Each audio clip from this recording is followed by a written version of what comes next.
The following program, NORML Show Live, is intended for responsible adults only. We advocate for the repeal of marijuana prohibition for adults. We discuss the science, culture, and controversy about America's marijuana laws. We do not advocate or encourage any illegal activity and advise all listeners to learn their state and federal marijuana laws by visiting norml.org, NORML.org. Opinions and claims made by guests and advertisers of NORML Show Live are their own and do not necessarily reflect the philosophy and policies of NORML. Listener discretion is advised.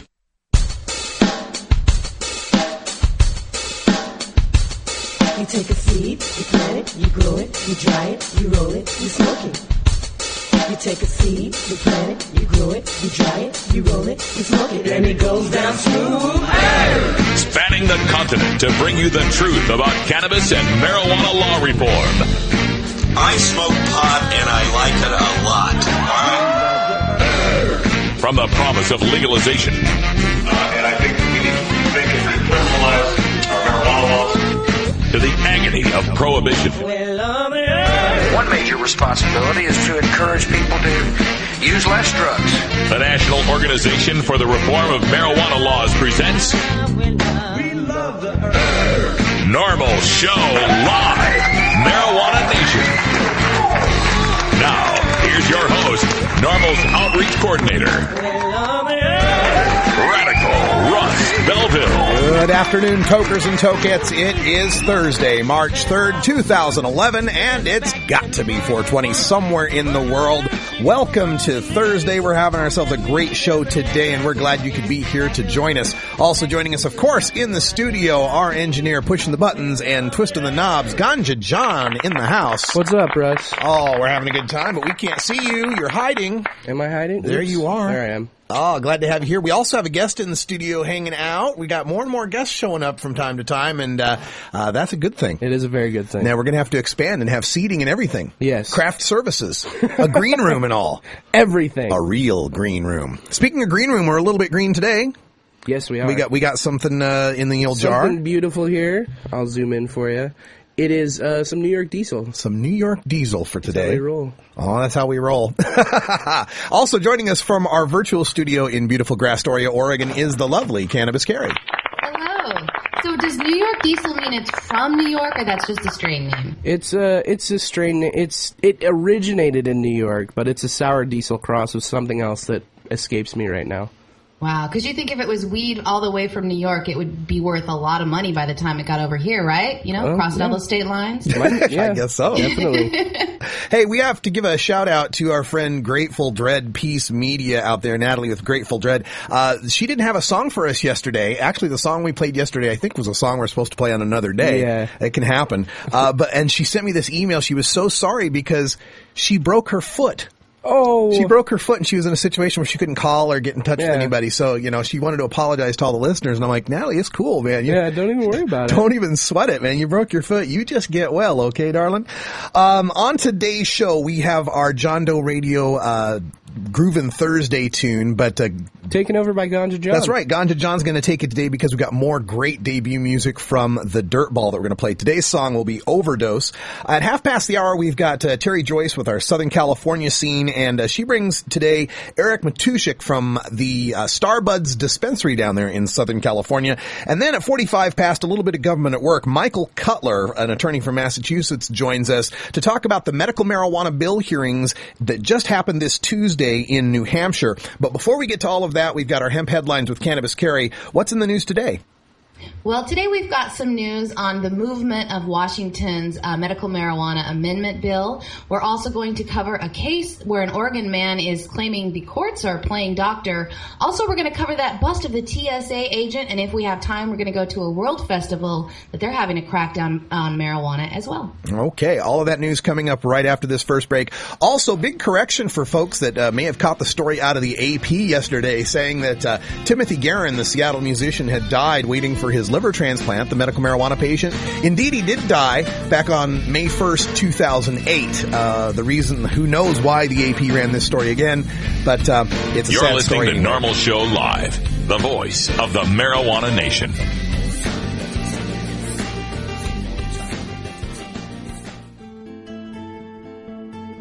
In today's busy world, we're inundated by advertising for all types of pharmaceuticals that come with a laundry list of potential side effects. Shouldn't you have better medical choices? Natural alternatives to pills pushed by Big Pharma? At Alternative Medical Choices, you could choose natural, safe, and effective alternative therapies that are right for your budget without nasty side effects. Cannabis, or marijuana, has been a legal medicine in the Pacific Northwest since 1998. Our doctors will help determine your qualifications for a medical marijuana recommendation in Oregon, no matter where you live. Our massage therapists will ease your aches and stress with soothing hemp seed oil or cannabis-infused massage salves. We also offer acupuncture, Reiki, and other alternative health therapies. Call Alternative Medical Choices in Portland, Oregon at 503-288-5579 or visit our website at www.altmedchoices.com. We specialize in out-of-state recommendations. That's www.altmedchoices.com or call 503-288-5579. NORML National Conference 2011, Denver, Colorado, April 21st through 23rd. I'm not a crook. When President Nixon declared war on marijuana smokers, NORML was founded by a young lawyer named Keith Strupp. And now, in our 40th year, NORML is coming of age as states begin discussing outright marijuana legalization. Entirely legitimate topic for debate. Join us in Denver, Colorado, the day after 420 for our 40th annual national conference. You'll learn about marijuana law, cannabis science, and the grassroots activism necessary to end prohibition. Set in the Mile High City, America's cannabis capital. Special guests include medical marijuana pioneer and Harvard emeritus Dr. Lester Grinspoon, U.S. Congressman Jared Polis, and NORML founder Keith Strupp. NORML National Conference 2011, coming of age in Denver, Colorado, April 21st through 23rd. It's the true Rocky Mountain High.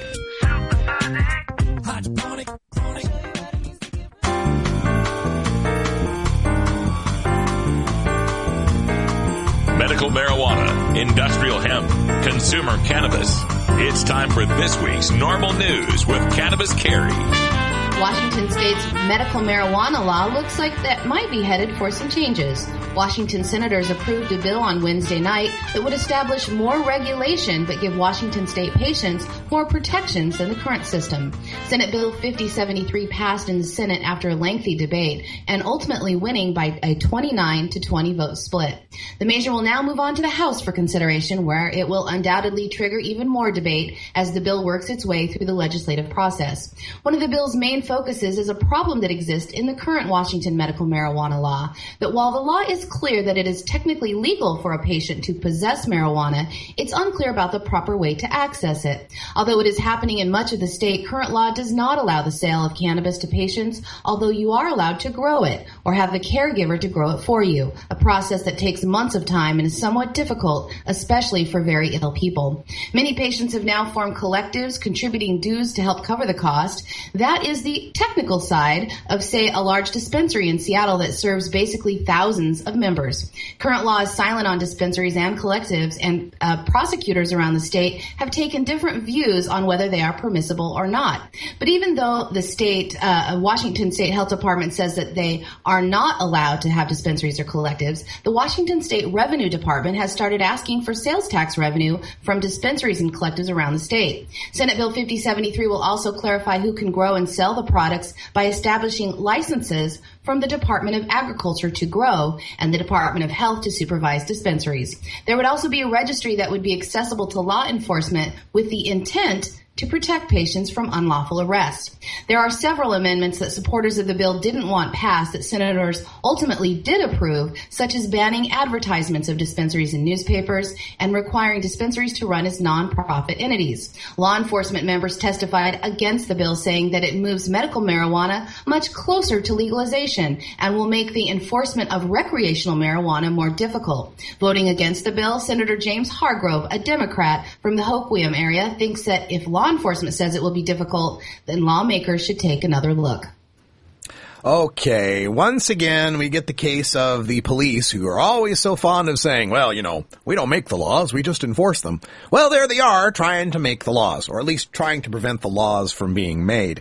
Look, whether or not it makes law enforcement's job more difficult in rounding up every stoner they see and throwing them in a cage is really beside the point, isn't it? aren't we talking about patients here? Aren't we talking about sick and disabled people who've been approved since 1998 to use cannabis with their doctor's recommendation? What difference does it make if it makes the cop's job harder to catch other people that are smoking marijuana? Really, where's the harm here? Let's just take them at their word and say that it does make their jobs harder. So what's the problem? If someone is smoking marijuana and you're unable to catch them, what terrible thing befalls the state of Washington then?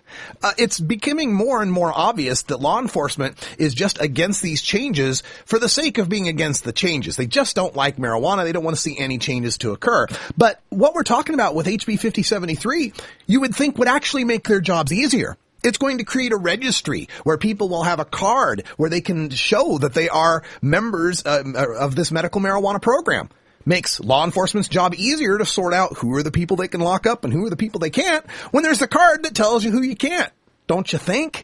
This is not making any sense from law enforcement's point of view, and we really hope that HB 5073 can continue forward through the Senate, through the House, and get its eventual signature from the governor.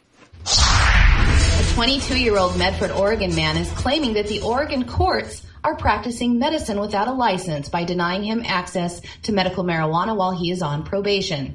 Joshua Brewer has a valid Oregon medical marijuana card, but was recently sentenced to 60 days in jail, along with 3 years of probation for growing more marijuana than he was legally allowed.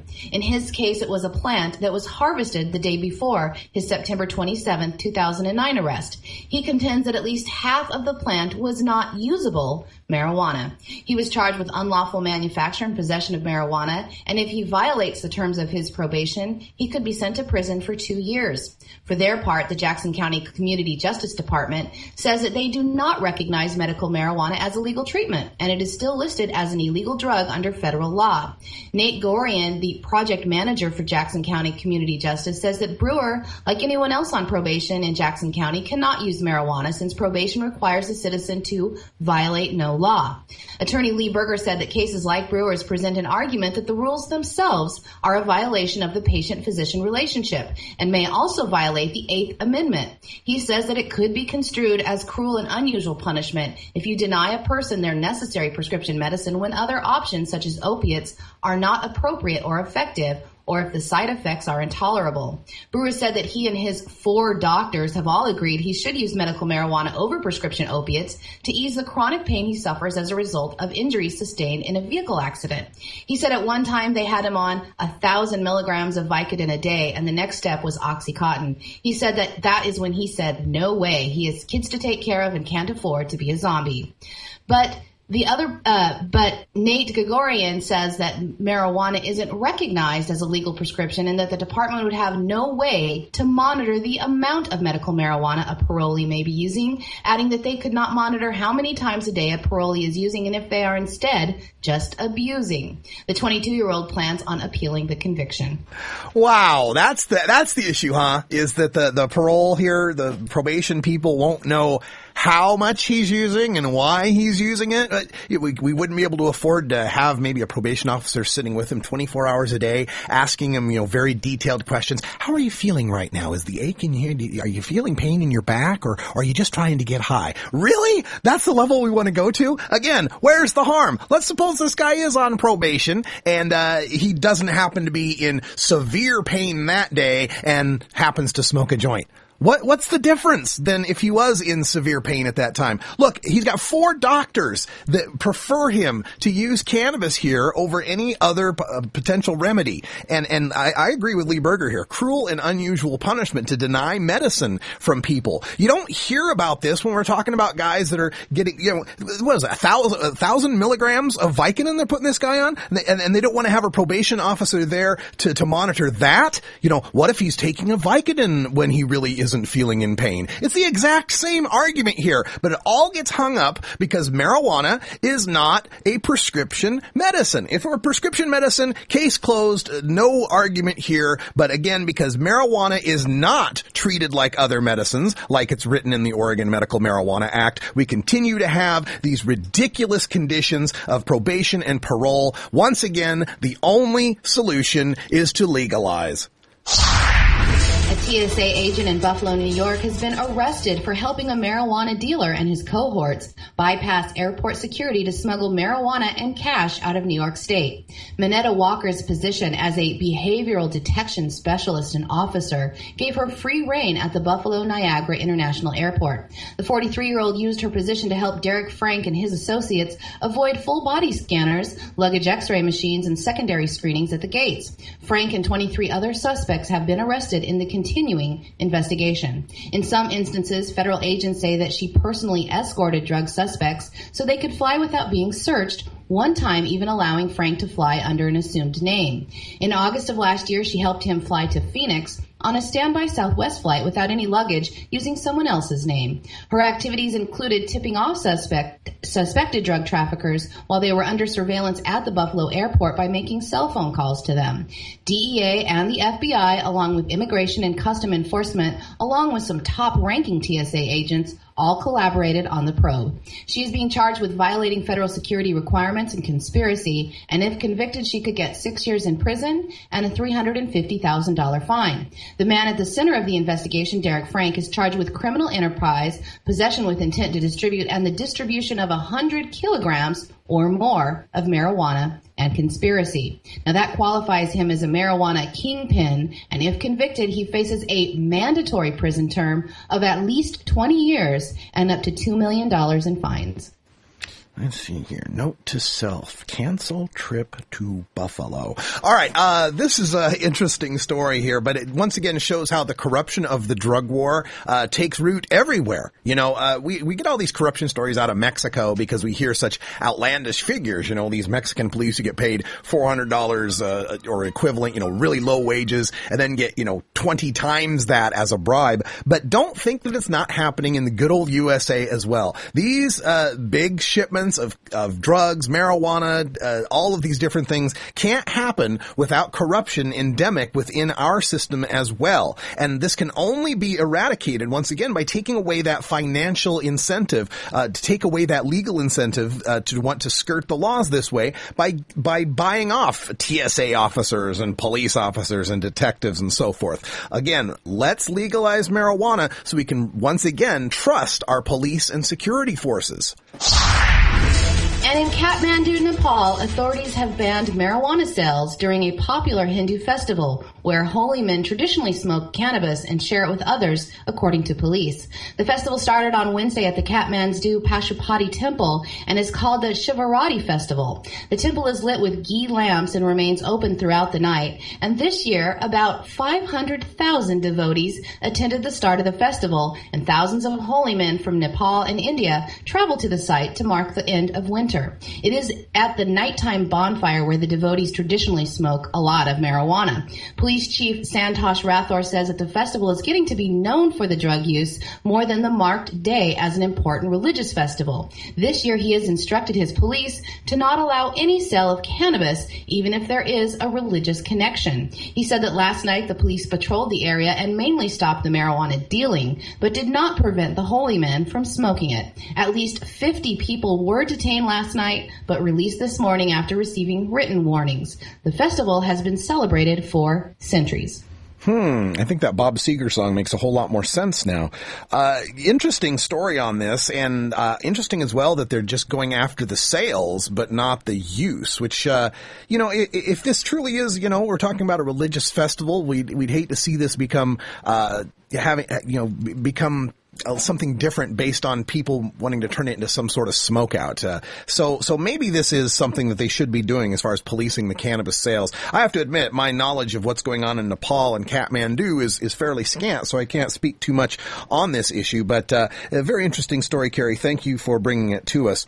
When we come back, we're going to be bringing you your daily Toker Tunes from John Doe Radio. Today's show taking over by our own Ganja John, who's going to be bringing us some more dirtball stuff stuff. I'm excited. Yeah, Dirtball's a great guy, and we want to remind you also tomorrow we've got an interview with Dirtball that we recorded just last Friday, so stay tuned for that. Also, coming up a little bit later on today's show, we've got Terry Joyce and Eric Matushik in the Southern California scene, followed by Michael Cutler with a little bit of government at work information for those of you in New Hampshire. And also a little bit of news here for the show. If you hadn't noticed, we've got our bandwidth upgrade going here, so you may notice that the video syncs up a little bit better with the vocals. We don't look like we're in some bad synced movie. Yeah, our movement's a little more fluid. The movements are more fluid. And good news for Ganja John, all of the stuff that we do at the hour 2 as far as copying the shows over and stuff goes just really quick. So thank you for helping us make it happen, helping support the show, and tell everyone to check out Normal Show Live. In the meantime, I'd say it's time for a break, but this New York diesel hit me in the back of the head like a 2x4. We may not have to break that hard. We'll be right back after this. It's 20 after the hour, and we have to take a short break, if you know what I mean. Please support these sponsors who support Normal Show Live. Oh, have you ever met that funny reefer man? A reefer man. Have you ever met that funny reefer man? A reefer man. If he said he swam to China, he would send you South Carolina. Then you know you're talking to that reefer man.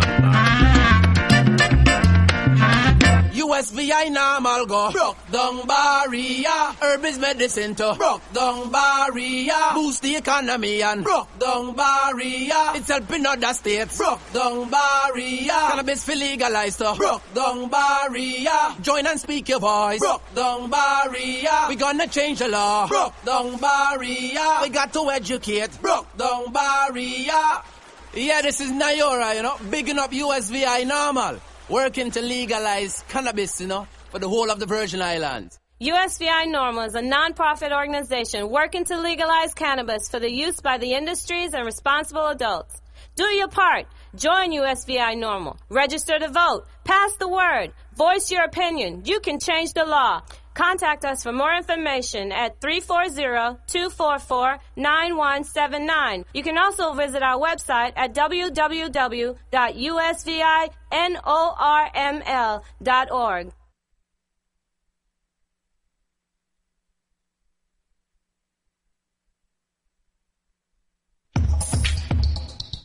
High in the Rockies, for the first time ever, High Times is hosting the Medical Cannabis Cup in the Mile High City, Denver, Colorado. Come to the High Times Medical Cannabis Cup. There'll be cultivation seminars with High Times editors Danny Danko and Nico Escondido, plus other experts and cannabis celebrities. Attend activism seminars with leaders of the medical marijuana movement, including advice on how to start your own canna business. Meet industry leaders in medical cultivation, hydroponics, smokable glassware, hemp products, dispensary supply, cannabis accessories, and more. Plus, Medical Cannabis Cups will be awarded to the best indicas, sativas, concentrates, and edibles entered by legally operating medical marijuana dispensaries and growing collectives. And don't forget Saturday night when the Medical Cannabis Cup will host the extravaganza with surprise musical guests. The High Times Medical Cannabis Cup, April 2nd and 3rd, 2011 at Exto in Denver, Colorado. Visit medcancup.com for details. Be part of the growing cannabis industry. Come to the High Times Medical Cannabis Cup in Denver.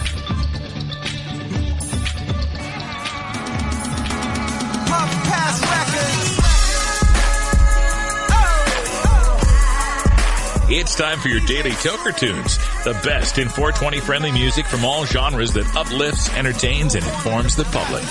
Today we bring you tunes for Groovin' Thursday. Our salute to all the dopest beats and killer rhymes that we find in the best of rap, hip-hop, soul, R&B, and funk. Brought to you by the John Doe Radio Show in Denver, Colorado. Accurate and informative marijuana reform news and entertainment.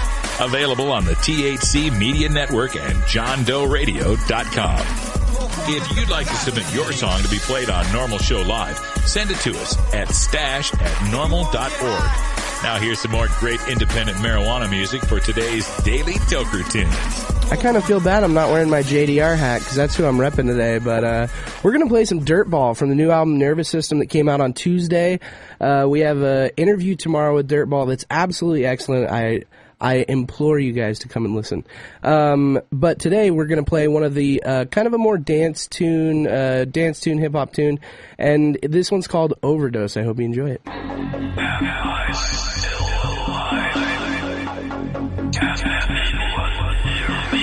People these days don't dare to listen. People these days don't care to listen. People these days only want to get high, and most of those days them people is high. People these days don't dare to listen. People these days don't care to listen. People these days only want to get high, and most of those days them people is high. Back up against the wall, overdose, my life ready to fall. Back up against the wall, whatever the beat bring, I'm ready to ball. Back up against the wall, overdose, my life ready to fall. Back up against the wall, whatever the beat bring, I'm ready to fly away.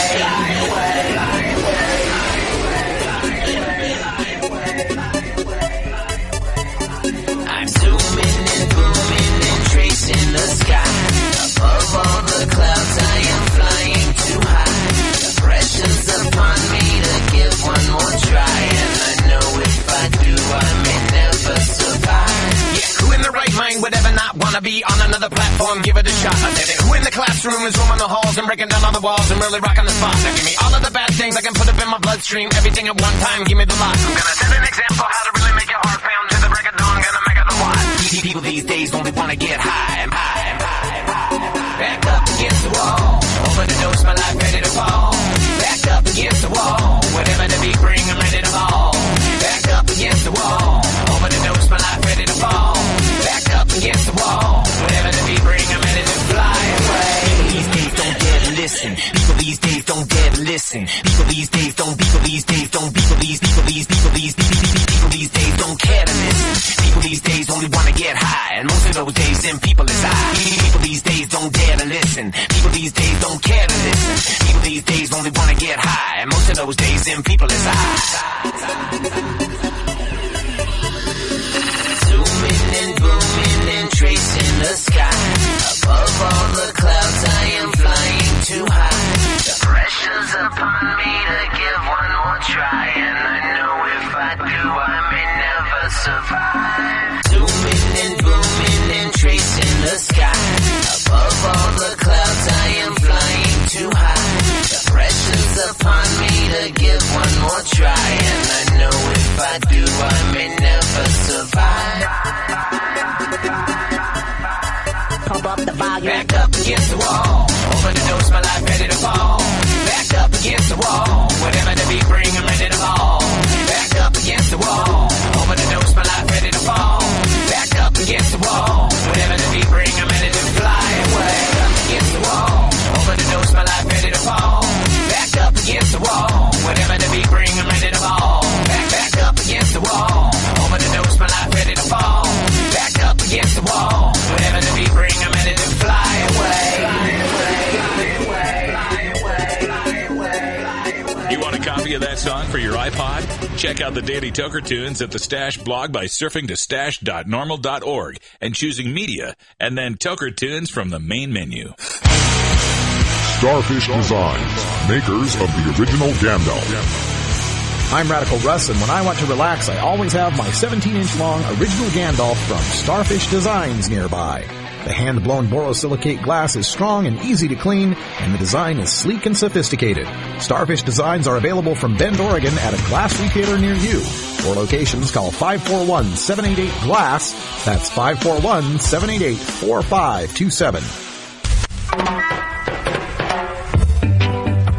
As High Times Senior Cultivation Editor, I'm often called into the field and asked to sample or even identify exotic strains of marijuana in their natural habitat. Now, for the first time, I've compiled more than 120 of my favorite strains into this single field guide designed to fit into your pocket as you travel the world in search of your favorite plant. From a friend's closet grow room to the wilds of Northern California, this single guide covers all of today's best-known strains, plus heirlooms and throwbacks, including High Times quality photos and information on each variety's genetic heritage and growing characteristics, plus my personal notes on aroma, flavor, and potency.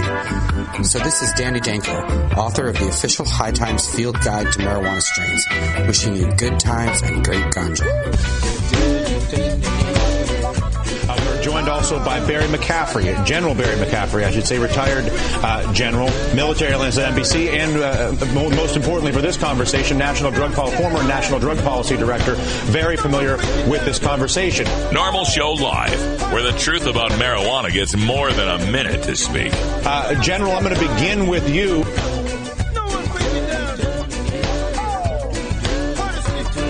Everybody's got a habit, some good, some bad, to reach the comfort zone. Some people have all kinds of people around, some people can't hang alone. Whatever it is, whatever you like, you're gonna make it through your afternoon. Everybody's...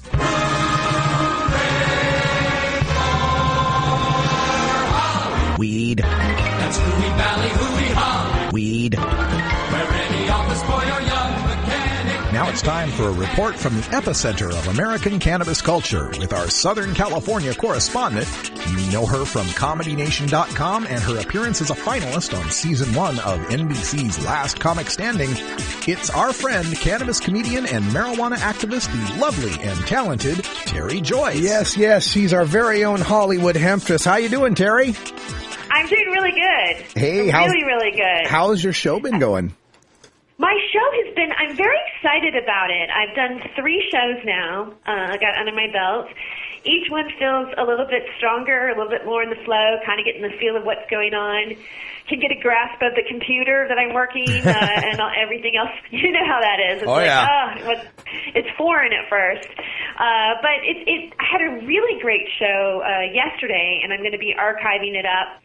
And it's one of the guests that we have today was a guest on my show yesterday, and I just find him to be just fascinating. He was worked in entertainment, still does, stunt coordinator, and actor, who opened a collective here in Los Angeles, Starbuds, and was involved in he was one of the ones that was not signed on with the moratorium, and it was part of the 29 clubs that went forward to the LA City Council and got them reopened again. But what's interesting is, and this is one thing that I want to put out there, before I introduce him, is that he was actually raided during the litigation process, and the clubs were not to be raided, and I find that kind of interesting. So I want to introduce Eric Matusik to the show. Oh, Eric, welcome to the show. How are you? Thank you. Hey, glad to have. How are you? Thank you. Oh, glad to have you here.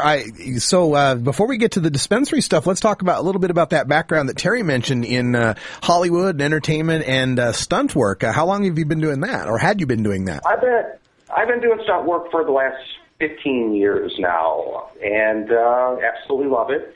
Had a great run at it, and then unfortunately over the last year or so, the economy has gone in the toilet, as we all know, and films are going and being filmed all over, everywhere except for in Los Angeles. Mm-hmm. So, it dried up a little bit. But it's all good. When I think of guys that are doing stunt work, I think, of people that, in other businesses like professional athletes and such who I've talked to in many times, they tell me that they use cannabis to help relieve the stresses and the strains they put on their body. Is there a lot of that in Hollywood stunt work going on? A lot of people using medical cannabis to help relieve the aches and pains of the job? Oh, absolutely, yes. And a lot of them, of course, are in fear of not being hired because of it. So, of course, there's still a lot of it in the closet, if you will. So is the industry's pretty negative on this? Do they drug test or something? No. There's no drug testing, but, it's just the stigma that goes with it, unfortunately. Mm-hmm. It's okay if we take Vicodins and Oxycontins and Valium and all that. That's acceptable by society. But God forbid if we smoke a little cannabis to relieve the pain instead of using, narcotics like, Vicodin. So there's that stigma attached to it. So, of course, there's people that will hide it and don't want the industry people to know that they're using cannabis to, for their pain and medication. Eric, take us on a trip from how you get from Hollywood stuntman to running a collective like you're doing now. Okay. Well, like I said, the industry started drying up a little bit, and the economy, and I decided, I've been a cannabis user for years, and just started paying attention to what's going on here in LA and overall, and decided, this is something I'd like to get involved with. It's for a good cause, and it's helping people, and it's pioneering, this whole industry. So I wanted to jump on board. So here I am. Did you anticipate the difficulties you'd be facing? Did you have any idea what it would be like when you got into it? Well, yes and no. Yes, I obviously knew there would be obstacles and hurdles, and but of course, then once I dove in, it was much bigger than I anticipated, for sure. Mm-hmm. But it's one of those things. It's commitment. I committed to this, and I'm going to see it through. So here I am, fighting the legal battles and plugging forward. When we talk to legislators and the public in East Coast states that are looking at medical marijuana, they always point the finger back at California and the dispensary scene. Oh my God, dispensaries, there'll be crime, there'll be children pulling their hair out, all these terrible things. Yeah, Besides people with badges, has there been any problems with crime or guns around your dispensary? No, not at all. Knock on wood, thank God, no. We've had a few small incidences of, people coming in and just getting upset and irate over, small things like, obviously, and everybody should know this, but unfortunately they don't, that you need to have your original medical recommendation to sign up to a new collective. Mm-hmm. So we've had a few people that come in and, they just have their wallet card, and we told them that, we need the original recommendation. And unfortunately, they would get irate and maybe scream a little bit and whatever. But just small little incidences like that, but nothing more that you would have in any other industry, working with the public. So, no. As a matter of fact, Chief of Police Los Angeles reported, I don't know how many months back, said that the crime rate, there's no difference with medical marijuana collectives as opposed to any other, whether it be a 7-Eleven, a liquor store, anything else. As a matter of fact, they said the crime rate was down a little bit, and this was about 6 or 8 months ago. Right, so, right. That whole stigma of the crime rate can go up, and our children are in trouble, and that's all a bunch of bull. Yeah. All right. Well, we're speaking with Eric Matuszek from the Starbuds Collective in California, with Terry Joyce here in our Southern California scene. I want to turn things over to Terry here if you've got some questions for Eric. I do. The one thing that I find really interesting is the fact that he was raided when he was, his story of what happened is compelling. So, Eric, I would like to, if you would just give the listener a little bit of what happened when they did come in. Sure. Well, it started off, we filed litigation on 4/20 of 2009. And we went into the preliminary hearings, and that lasted approximately 8 months. And during that 8-month period, in September, let me back up. The judge requested to the LA attorneys, told them, if you're going to do any raids or arrests, don't do it on anybody that has current litigation going on. If you're going to raid or arrest any collectives, go after the ones that don't have litigation and are running illegal. So with that said, obviously I thought I was in a safe zone. Well, come September, halfway through the preliminary hearings, SWAT teams comes running through our door. Roughly 15 or so SWAT teams, riot gear, bulletproof vests, machine guns, in our faces, full on, like we were robbing a bank. Which was completely, unnecessary. And they ended up taking all the medicine. They took the everything that was on premise, as far as the cash, the medicine, my computer system, which has the databases of all my patients, which they just violated the HIPAA law, right there. And they took me to jail. And, we went to the judge and said, hey, what's going on? They weren't supposed to do this. As a matter of fact, that's what I said to them when they came through the door. I said, why are you here? You're not supposed to be here. Judge Anthony Moore ordered you guys not to do this. And his reply was, we don't get that information. And I thought that was interesting. I didn't get the memo, sorry. Yeah, didn't get that memo. And there it is. There's the story. So basically, in my opinion, the city of LA is doing whatever they want, whenever they want, and not following any guidelines or any laws, and pretty much making their own laws. Mm-hmm. Yeah, when we hear these stories, too, we hear about how they'll come in, they'll smash a place up, they'll grab a whole bunch of gear and cash, but then never charge anybody with anything. Were there did any charges come from this raid? No, as a matter of fact, it's still pending. No, it has not been filed, which is another interesting matter. Again, this is my belief and my opinion, but the reason they haven't filed it because we're still going through litigation currently. And if they were to file it and make an actual case on it, and then they lose, well, then they have to pay damages. So they're playing the safe zone by not actually making it a case because. If they were to lose, well, then they could just throw that away, and then it never becomes a case, and therefore I can't go after them and get retribution from it. Wow! So it's a really strong political game going on. Well, it's a scare tactic, is what that was. It was a terrorist act. They came in here trying to cripple me and scare me, and hopefully I'd run away, and I financially wouldn't be able to maintain.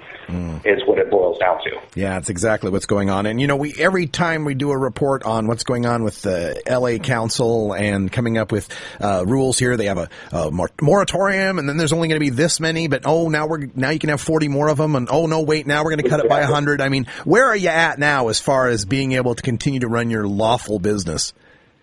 Well, at the moment, I'm tied up in litigation. So during the litigation, I'm in somewhat of a safe zone. But that's where I thought I was in September. So, but did they come up with a final number? Do you have a number that they're trying to say now is how many there's going to be allowed? Oh, it changes. It seems like every day. Yeah, I don't know what today's number is. I can't answer that question. Maybe the LA Council can come up with a Twitter account, and then every day they just tweet out the number. Exactly. Yeah, that sounds good. Yeah, I woke up this morning and I'm feeling this number. So yeah, I mean, there's so much. It goes so deep, and and the public needs the citizens need to know what's going on and pay attention, and they need to get out there and vote. We got an election on March 8th, which is just a few days away. We need to get Jose Weezer out of the city council seat. We need to vote against him, number one. We need him out of there because he is against collectives 100%. He wants them all gone, period. He thinks they're all illegal, we're doing them all illegally, and they need to all go away. That's his philosophy. And we don't need a city councilman with that kind of a mentality level. We are the people. They're there to represent us and, make things go correctly, and they're not doing their job. They're running off their own agendas. So, and then there's the Measure M. That's a whole other thing. They want to add a 5% tax on the medicine. You don't pay taxes on your Vicodins and your Oxycontins and your Valiums when you go to CVS. So why are they taxing or trying to tax this medicine? So there's a lot of stuff going on out there that people need to get educated and be aware of and understand what's going on. And they need to get out there and they need to vote because it's the only thing that's going to make a change and help this whole situation out. So that's really the biggest thing. People need to get educated, get out there, understand what's going on, and vote, vote, vote. All right. So, Angelinos, you heard him.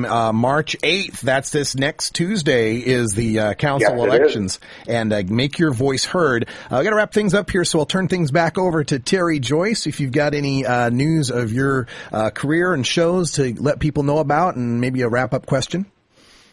Yes, Well, check out Hollywood Hempers Hour, and you will be on it soon, which I'm really excited about. Glad to. So keep it informed. I'm excited to have you on as a guest. That's going to be a really great show. I'm at M Bar this Friday night, Ludo's Funny Burlesque Show, which is at M Bar on Vine Street in Fountain here in LA. If you're out here in the Los Angeles area, all the ladies will be wearing lingerie. Not all of them, but I will be one of them. Excellent. Well, so glad to hear it. Yeah. All right, check out the Hollywood Hemptress Hour. You can just go to Google. I'm sure you'll be able to find it from that. And also, we want to thank Eric Matushik from Starbuds Dispensary. And do you have any contact info or website you'd like to give out to the folks? Yes, you can check us out. You can go to our Facebook. We keep a current menu up on there. It's Starbuds Collective. Just type in Starbuds Collective, and you don't have to add us as a friend if there's people out there that don't want other people knowing their business. Check out our website at www.starbuds.net. And by the way, Starbuds is spelled with a Z at the end instead of an S. Or come check us out at 4812 Vineland in North Hollywood. And my personal stunt website is www.stuntdude.com. Oh, cool. All right. Well, Eric and Terry, thanks so much for joining us here in our Southern California scene. Thank you for having me. 76% of Americans no longer support arresting and jailing marijuana smokers, and nearly as many support the medical patients having access to medical marijuana. And over 80% of our citizens now believe the war on drugs is an ineffective failure. So the question is, when will the government's misguided war on adult marijuana smokers finally end? When? Simple. When you and your like-minded friends, family, and coworkers get involved with an organization such as the National Organization for the Reform of Marijuana Laws, also known as NORML. My name is Keith Stropp, and I founded the organization in 1970. Contact us at NORML, toll-free, 888-67-NORML, or by visiting the organization's up-to-date webpage at www.normal.org.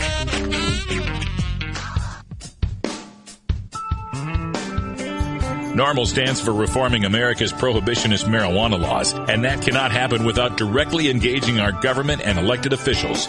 Local NORML chapters and other affiliated activists relentlessly lobby our lawmakers for a change we can believe in and report on their strategies and progress in this segment we call Our Government at Work.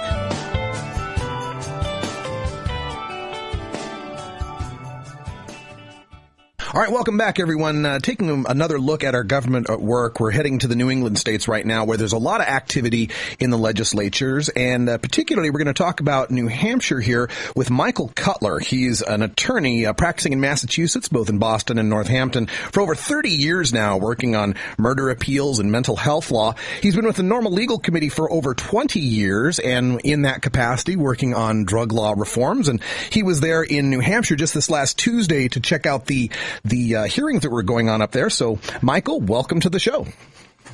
Thank you, Russ, for having me. All right. So we had hearings up in New Hampshire, and this was concerning a medical marijuana bill. And you've been testifying many times in favor of these sorts of reforms. Tell us what happened at this most recent hearing.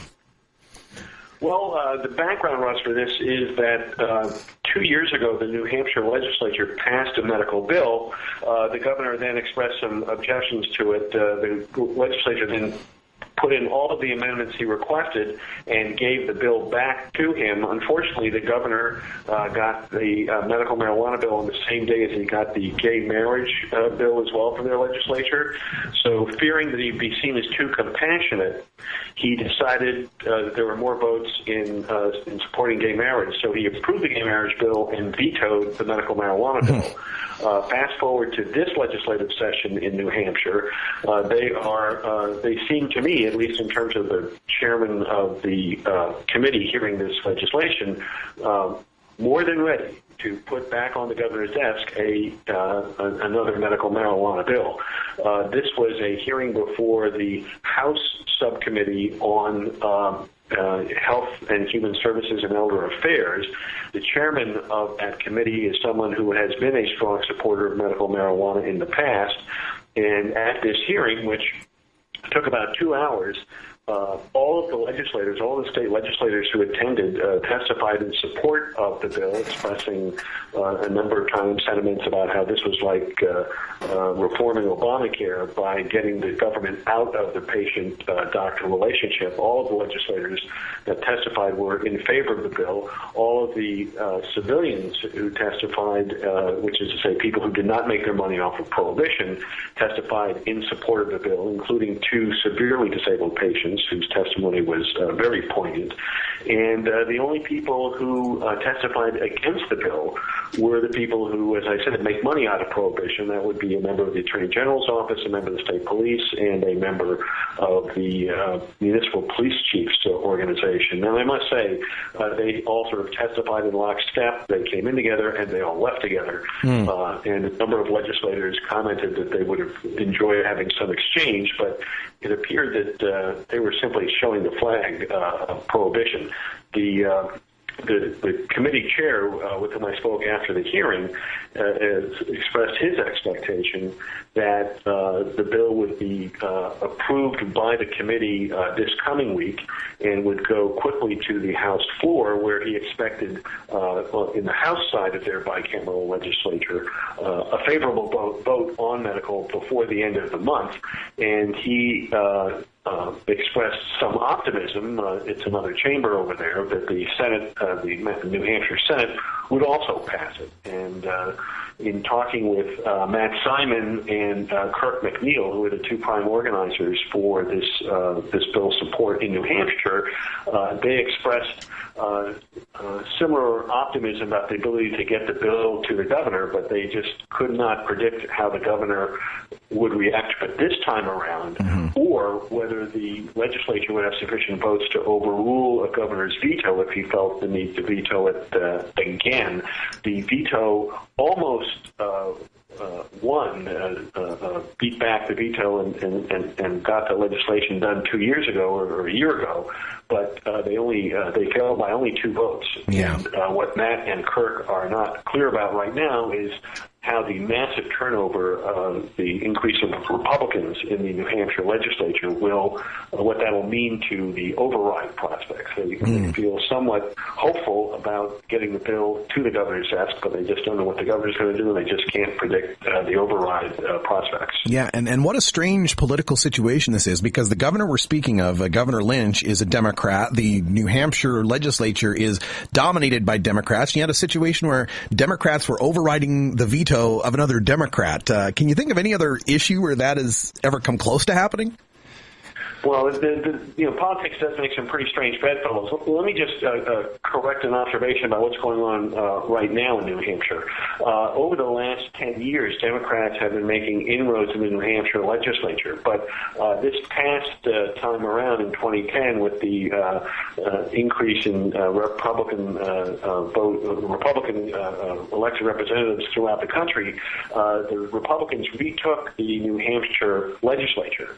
So they are now, in many respects, spoiling for a fight with this Democrat and hopefully their desire to have to win their fights with the Democrat will motivate them to support medical marijuana. Now, for social conservative Republicans to be in support of progressive legislation like medical marijuana, for the purposes of spanking a Democratic governor, is certainly an unusual situation. But like I say, the politics does make some strange bedfellows, and we haven't been sleeping.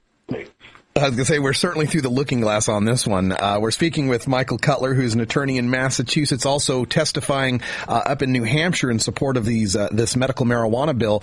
And taking a look at the medical marijuana bill, how does it compare to the other existing medical marijuana states with respect to limits or home cultivation? This is a dispensary model, but it also includes some home grow provisions. Now, the home grow provisions are somewhat controversial, and it's not clear what's going to come out of the legislature. But the point is that even if the home grow provisions do not survive, there will be a several dispensary type process. The New Hampshire legislation is similar to legislation that has passed in Rhode Island. It is somewhat similar to the Maine legislation, although there are a number of issues I know that local people have with some of the Maine provisions. But, I mean, one of the differences between this bill and the bill that was passed but vetoed a year or two ago in New Hampshire is that this bill contains a provision that a patient has a cap on what he or she can obtain, which is to say no more than 1 ounce every 10 days from a dispensary or other provider, although the public health office can issue case-by-case exceptions to that with sufficient medical documentation for patients who need more than 1 ounce every 10 days.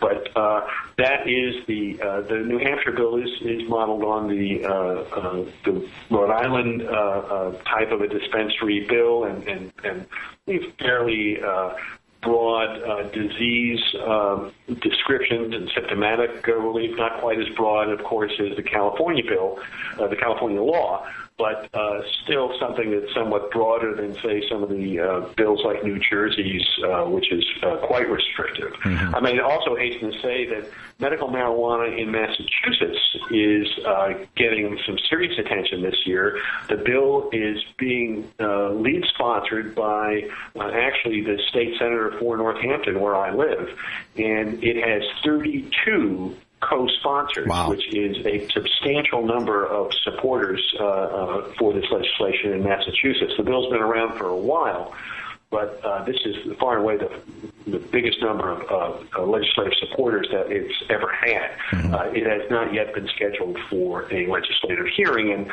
quite frankly, I think that in Massachusetts we have major issues surrounding our attempt to get revenues from casinos, which I refer to as mining the miners. Very regressive taxation, but it's a big issue here in Massachusetts. There's also issues involving the reform of our parole and probation departments, sources of major scandals this past year. So I think that before we get to issues like medical marijuana of that level of controversy, that these other matters will have to be resolved. But I think there is a substantial amount of support, and if not during 2011, this year, perhaps in 2012, we have 2-year sessions in Massachusetts. Perhaps in 2012, this will be acted favorably on. But there's certainly a lot of support in Massachusetts for medical. Yeah, you know, everywhere we do polling of the people, we find support for medical marijuana in the high 60s, low 70s, even sometimes as high as 80% support. So is that kind of support existing in New Hampshire among the people, and is it translating into political pressure on these legislators? I think that, Matt and Kirk have been doing a great bit of work of not just lining up the patient and healthcare community in support, but also connecting those people to legislators. I mean, to keep us in New England for a moment, the work that was done by the Rhode Island Patients Organization to connect several patients with every single state rep and state senator is really a model for citizen activism and generating legislative support.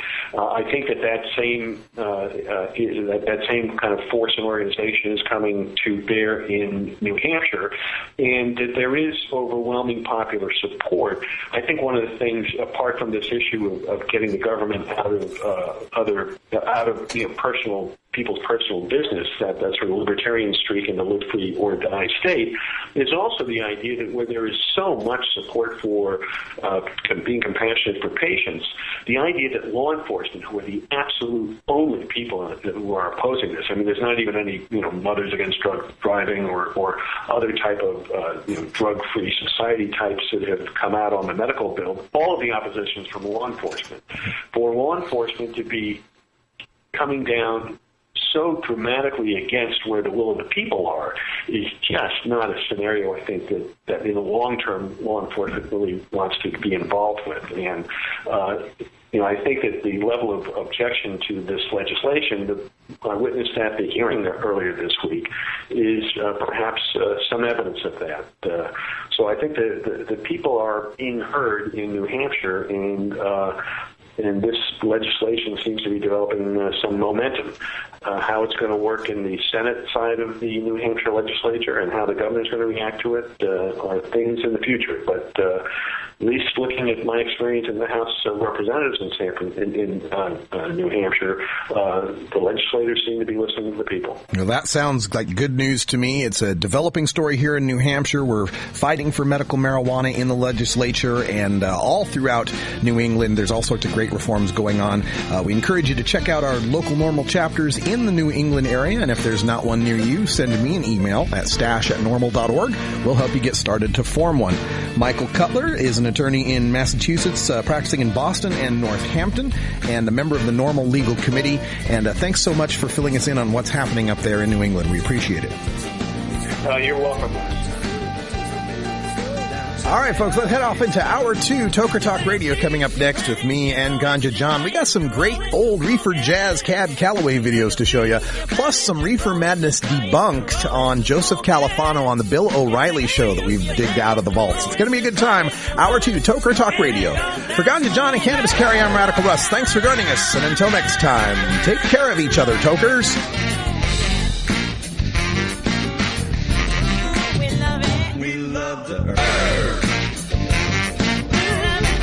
This is NORML Show Live, the voice of the marijuana nation. Take it out one more time. You take a seed, you plant it, you grow it, you dry it, you roll it, you smoke it. You take a seed, you plant it, you grow it, you dry it, you roll it, you smoke it. You take a seed, you plant it, you grow it, you dry it, you roll it, you smoke it, and it goes down smooth.